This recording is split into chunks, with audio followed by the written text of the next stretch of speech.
పవన్ కళ్యాణ్ అనే వ్యక్తి ఇవాళ చాలా బాగా నచ్చేసాడు నాకు. ఎందుకంటే మన రాష్ట్రాల్లో, తెలుగు రాష్ట్రాల్లో తెలుగు నాయకుల్లో ఉన్న దరిద్రం ఏంటంటే అదేదో హిందుత్వం అంటే, హిందూ ధర్మం అంటే దానికి అనుకూలంగా మాట్లాడితే అయ్యో ఓట్లు పోతాయి అనేటటువంటి దరిద్రపు ఫీలింగ్తో ఉండేటటువంటి లక్షణాలు.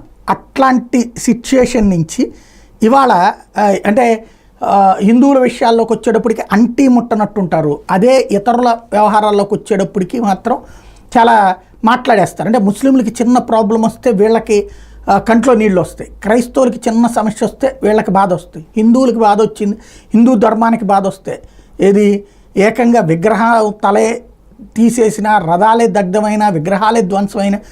ఏంటంటే ఆ రోజు నాలంటోడు ఎవరో మాట్లాడాం, కానీ మాట్లాడినప్పుడు దాంట్లో వార్నింగ్లు ఇచ్చిన వాళ్ళు ఉన్నారు, సపోర్ట్ చేసిన సమాజం ఉంది. కానీ ఇక్కడ ఓట్ల రాజకీయం ముందు అవన్నీ పక్కకెళ్ళిపోతున్న వేళ నిర్మోహమాటంగా సనాతన ధర్మానికి సంబంధించినటువంటి పరిరక్షణ కోసం అద్భుతమైనటువంటి మాట్లాడారు. ఒక్కసారి ఆయన ఏమన్నారు విందాం. ఎవరైనా బంగారం కలుపుతారా? మదం ఎక్కిన మాటలు పొన్నవోలు సుధాకర్ రెడ్డి గారు. మదం ఎక్కి వస్తే ఇట్లాంటి మాటలే వస్తాయి. మీరు నా మీద కోర్టులో కేసులు వేసుకుంటారో ఏమి చేసుకుంటారో చెప్తా. మీరు ఏజీపీలు కదా, మీ దగ్గర వేల కోట్ల డబ్బులు ఉన్నాయి కదా, వేసుకోండి కోర్టులో, చెప్పండి. సనాతన ధర్మానికి నోటికొచ్చినట్టు మాట్లాడితే మిమ్మల్ని అందరినీ రోడ్ల మీదకి లాగుతాం, గుర్తుపెట్టుకోండి. తప్పు జరిగింది, ప్రాయశ్చిత్తం చేసుకోండి, లేదంటే మౌనంగా మాట్లాడకుండా ఉండండి. మా మనోభావాలు ఇంకా రెచ్చగొట్టేలా మాట్లాడద్దు. భూమన కరుణాకర్ రెడ్డి గారు మాట్లాడతాను నేను వెళ్ళి హై డ్రామా. రాజకీయ మనసు ఉన్న వాళ్ళు అత్యంత దారుణంగా ప్రవర్తిస్తున్నారు. లడ్డు కలుషితమైంది అంటున్నారు. కల్తీ నెయ్యితో తప్పు చేసి ఉంటే సర్వనాశనం అయిపోతాం, రక్తం కక్కుని చచ్చిపోతాం. మీ నాశనం మొదలైంది. రెండోది అది భగవంతుడికి వదిలేస్తున్నాం. వైవి సుబ్బారెడ్డి గారు విచారణకి రావాలంటే రికార్డులు ఆయనకి ఇవ్వాలండి. మీరు ప్రభుత్వంలో రికార్డులు మాకు ఇచ్చారా? మాకు electronics and over 5000 products delivered. వచ్చినప్పుడు మీరు అందరూ ఎలా ప్రవర్తించారో నాకు తెలుసు, నేను చూసా.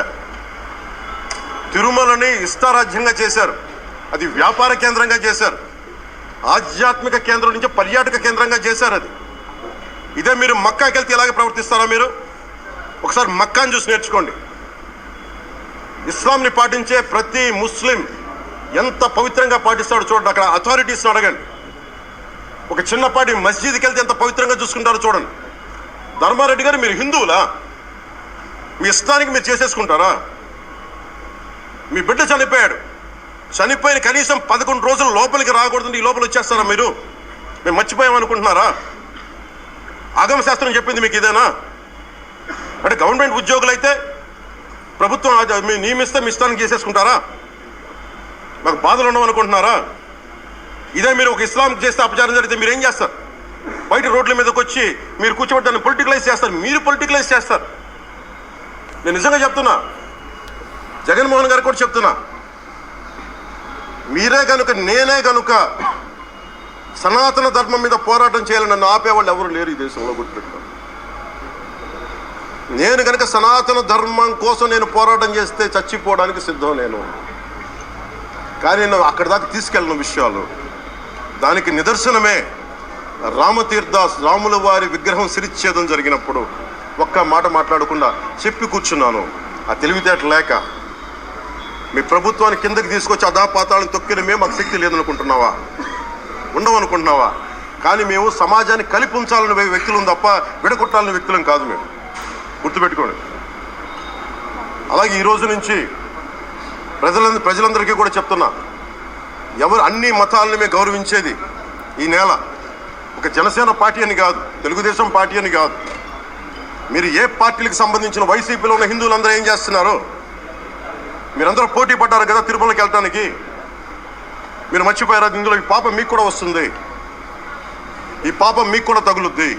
మీ మౌనం కూడా మొత్తం జాగ్రత్త, తరాలు నాశనం అయిపోతాయి. మీ మౌనం మంచిది కాదు. ఇది ఒక వెంకటేశ్వరుడికి జరిగింది కాదు, భగవంతుడికి, నిరాకారుడు, ఆయనకి ఇవేం పట్టవు. మనం నమ్ముకొని ఆయనకి వెళ్తున్నది, మనకి బాధ్యత ఇది. ఇంకా ప్రతి ఒక్కరు దీన్ని గుర్తుపెట్టుకోండి. చేతులెత్తి వేడుకుంటున్నాను.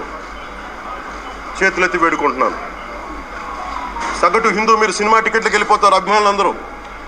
మీరు ఎవరు హిందువులు లేరా? సినిమా టికెట్ల కోసం చించుకుంటారు. సినిమాని మీరు కూర్చోడానికి మీరు మొత్తం మాట్లాడతారు. అందరిని అడుగుతున్నా, మొత్తం భారతదేశపు యావత్తు ఉన్న సినిమా అభిమానులు అడుగుతున్నా, మీరు అందరూ హిందువులే కదా?